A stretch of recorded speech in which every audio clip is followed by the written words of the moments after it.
A man under investigation in the killing of a Kalamazoo County mother of 8 has been indicted on a federal charge of escaping a halfway house at the time of her disappearance.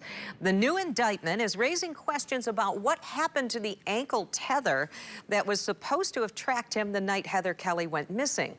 Target 8 investigator Ken Kolker, who has covered this case from the start, is digging into that question now.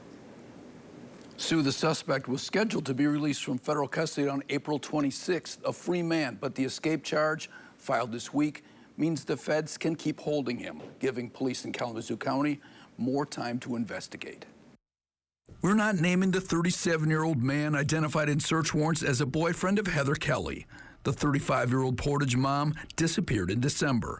Police are investigating it as a homicide, even though they haven't found her body. Search warrants obtained by Target 8 show the boyfriend was serving out the end of a federal cocaine sentence at KPEP, a halfway house in Kalamazoo. Those search warrants also show that at 9:30 on the night of Kelley's disappearance, his tether went dead.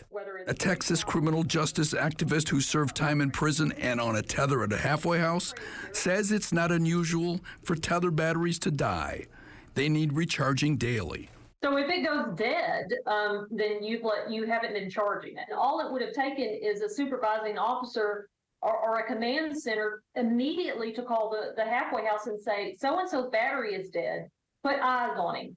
That's what happens with us in Texas. But a spokesman for KPEP says that's not what the contract with the Bureau of Prisons calls for. The halfway house monitors the tethers, he says, and reports violations in writing to prison officials.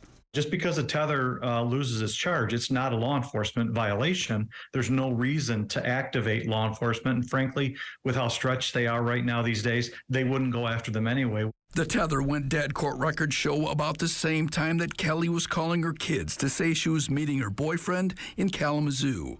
Phone records show they were together that night at a Kalamazoo dinner club where the man worked. He returned to the halfway house early the next morning with what a roommate described as deep scratches on his chest and back.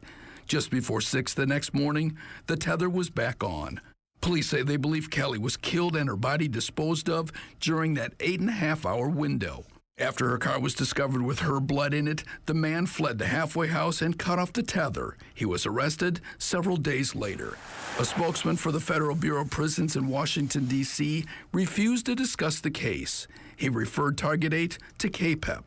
I can tell you that KPEP did everything that they were supposed to do in this case.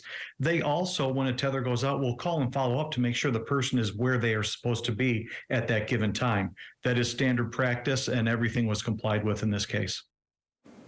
For the sake of full disclosure, the CEO of KPEP is a spouse of a Wood TV employee. That employee was not involved in the reporting of the story. Also today, the FBI announced a $20,000 reward in the case. I'm Target 8 investigator Ken Kolker.